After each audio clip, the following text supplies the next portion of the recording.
This channel does not promote any violent, harmful, or illegal activities. All content provided by this channel is meant for an educational purpose only. 26-এর ভোটে মতুয়া মন পেতে, এটাও একটা বড় vote bank তো, Matua vote bank. সেই মতুয়া মন পেতে ব্যস্ত দুই যুযুধান শিবির অর্থাৎ তৃণমূল কংগ্রেস এবং বিজেপি। মুখ্যমন্ত্রীর সভার পর আজ মতুয়াগড়ে পাল্টা সভা করছে বিজেপি। ঠাকুরনগরে মিটিং করবে পদ্ম শিবির। মতুয়া ভূমে আসছেন শ্রমিক ভট্টাচার্য, মিঠুন চক্রবর্তী। এই মুহূর্তে দীপঙ্কর আমাদের সঙ্গে রয়েছেন। দীপঙ্কর, একটা কথা, এ রাজ্যে যখন নরেন্দ্র মোদী বলছেন যে এবার বিহারের পর টার্গেট হচ্ছে বাংলা, সেই সময় তিনিও হয়তো প্রথম ঠাকুরনগরে আসতে পারেন এবং আমরা দেখছি মমতা বন্দ্যোপাধ্যায় তিনিও পথে নেমেছিলেন এই ঠাকুরনগরে। এবার শ্রমিক ভট্টাচার্য, মিঠুন চক্রবর্তী, অর্থাৎ বিষয়টা এটা পরিষ্কার যে দুই শিবিরই এই মতুয়াগড়কে অত্যন্ত গুরুত্ব দিচ্ছে। এই মুহূর্তে পালস কি বুঝছো তুমি?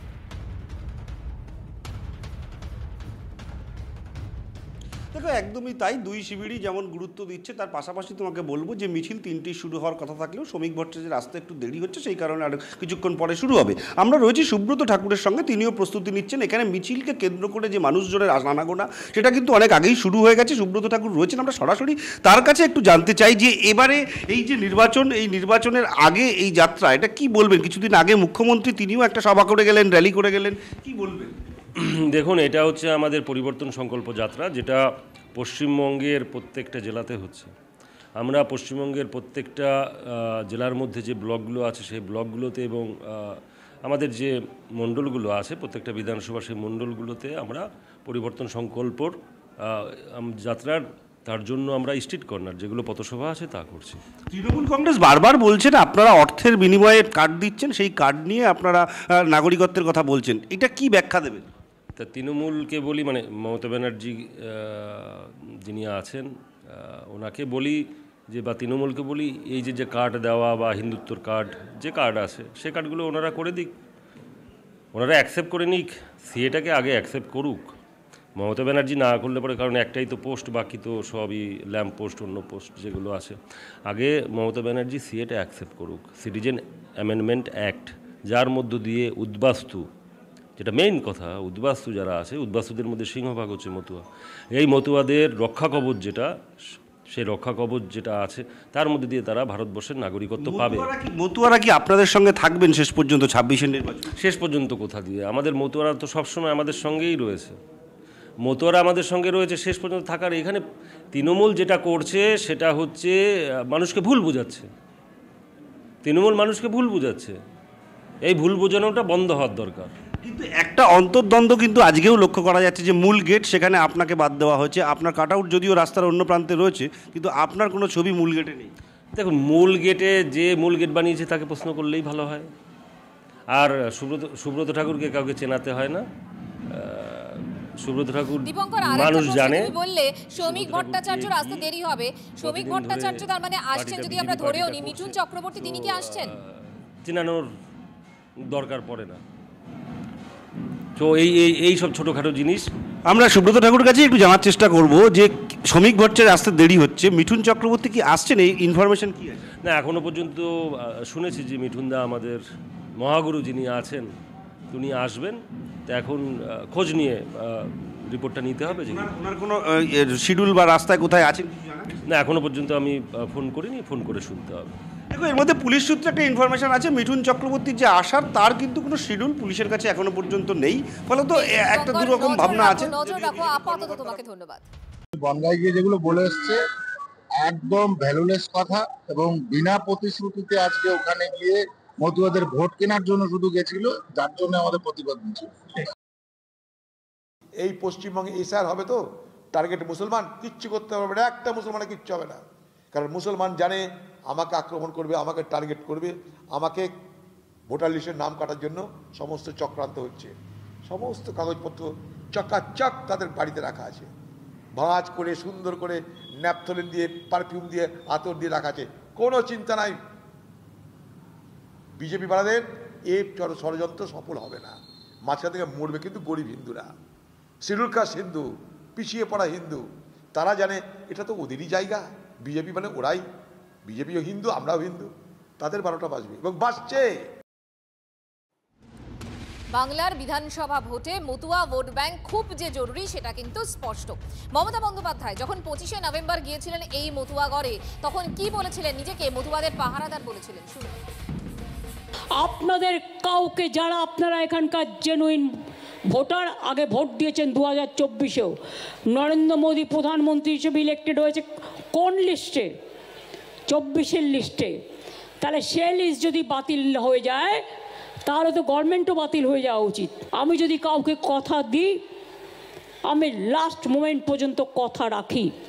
আমি কথার খেলাপ করি না। ভোটের রাজনীতি আমি করি না, আমি মানুষের রাজনীতি করি। তাই পরিষ্কার আমি আজকে বলতে এসেছি আপনাদের, ভয় পাবেন না। আমরা থাকতে আপনাদের তাড়াতে আমি দেব না, নিশ্চিন্তে থাকুন।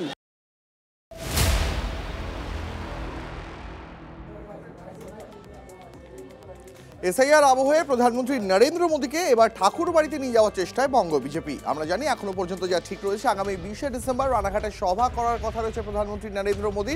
আর সেই সভার পরেই প্রধানমন্ত্রীকে ঠাকুরনগরে মতুয়া বাড়িতে নিয়ে যাওয়ার চেষ্টায় বঙ্গ বিজেপি। এখনো পর্যন্ত সূত্র মারফত যা খবর পাওয়া যাচ্ছে, প্রধানমন্ত্রীর দফতর থেকে এই বিষয়ে চূড়ান্ত কোনো সিদ্ধান্ত এখনো জানানো হয়নি। এসআইআর আবহে নরেন্দ্র মোদীকে ঠাকুরনগরে নিয়ে যাওয়ার চেষ্টায় বঙ্গ বিজেপি। 20শে ডিসেম্বর রানাঘাটে সভা করার কথা রয়েছে প্রধানমন্ত্রী নরেন্দ্র মোদীর। সেই সভার পরেই নরেন্দ্র মোদীকে মতুয়া ঠাকুর বাড়িতে নিয়ে যাওয়ার চেষ্টায় বঙ্গ বিজেপি। তবে এখনো পর্যন্ত প্রধানমন্ত্রীর দফতর থেকে এই বিষয়ে কোনো সবুজ সংকেত পাওয়া যায়নি। এবার মতুয়াগড়ের পর চলুন ভাঙড়ের দিকে নজর রাখি, কারণ সেখানে উত্তপ্ত পরিস্থিতি। তৃণমূল নেতাদের লক্ষ্য করে গুলি চালানোর অভিযোগ ভাঙড়ে। দলীয় জনসভায় যোগ দিতে যাওয়ার সময় গুলি চালানোর অভিযোগ, আইএসএফ এর বিরুদ্ধে হামলার অভিযোগ তৃণমূলের। এই মুহূর্তে পরিস্থিতি কি, তৃণমূল কংগ্রেস কি বলছে, আইএসএফ কি বলছে এবং পুলিশই বা কি বলছে, সবটাই জানবো। সত্যজিৎ আমাদের সঙ্গে রয়েছেন, জানাবেন সত্যজিৎ।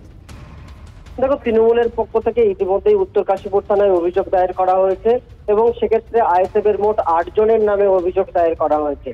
অভিযোগে বলা হয়েছে যে তৃণমূল কংগ্রেসের কর্মী সমর্থকেরা, বিশেষত ভোগালী 2 অঞ্চল সভাপতি সহ বেশ কয়েকজন যখন সোনপুর এলাকাতে যাচ্ছিল, সেখানে একটি নির্ধারিত কর্মসূচি রয়েছে আগামী কাল, তারই প্রস্তুতি দেখতে যাচ্ছিলেন। সেই সময় আইএসএফ এর দুষ্কৃতীরা তাদের উপরে হামলা চালায়, এমনকি গুলি চালায়।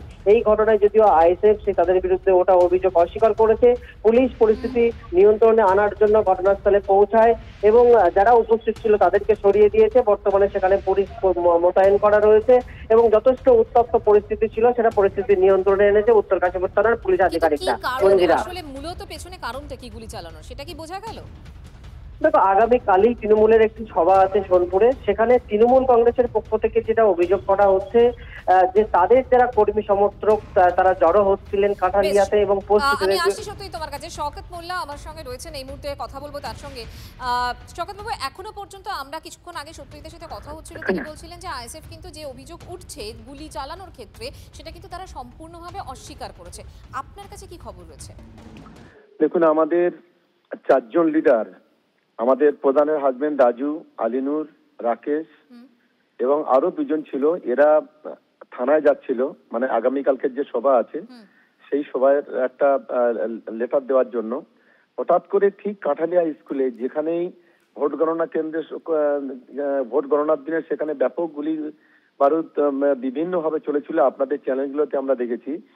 ওই জায়গায় 8-10 জন আইএসএফ আশ্রিত সমাজ বিরোধীরা তারা ওখানে অস্ত্রশস্ত্র নিয়ে ওখানে ছিল। প্রথমেই একটা ফায়ার করে, অল্পের জন্য আলিনুর প্রাণে বেঁচে যায় এবং পরবর্তীকালে মানে লাঠি টাঠি নিয়ে ব্যাপকভাবে চার্জ করার চেষ্টা করে, এরা বাইক টেনে বেরিয়ে যায়। তার মানে আপনি বলছেন ঘটনার পেছনে আইএসএফই রয়েছে? একদম পরিকল্পিত হয়, সেটা গোটা এলাকার মানুষ জানে। এই যে আইএসএফ আশ্রিত সমাজ বিরোধী যারা ওখানে দাঁড়িয়েছিল, তারা ওই চত্বরে ভোগালী 1, ভোগালী 2 থেকে শুরু করে চালতাবেড়িয়া সমস্ত মানুষ তারা দেখেছে যে কিভাবে আমাদের কর্মীদের উপরে আক্রমণ করার চেষ্টা করেছে। আমরা তীব্র নিন্দা করছি।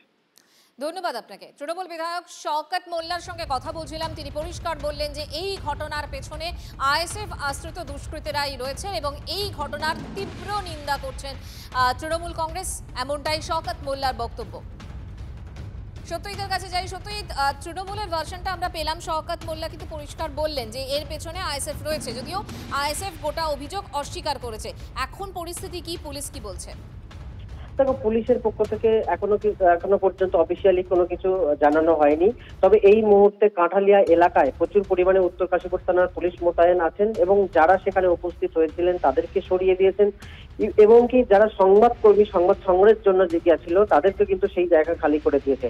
অর্থাৎ কোনো অপ্রীতিকর ঘটনা যাতে না ঘটে তার জন্যই পুলিশ কিন্তু সেখানে মোতায়েন করেছে বলেই কিন্তু আমরা উত্তর কাশীপুর থানার পুলিশের পক্ষ থেকে জানতে পারছি। মঞ্জিরা, ধন্যবাদ সত্যজিৎ।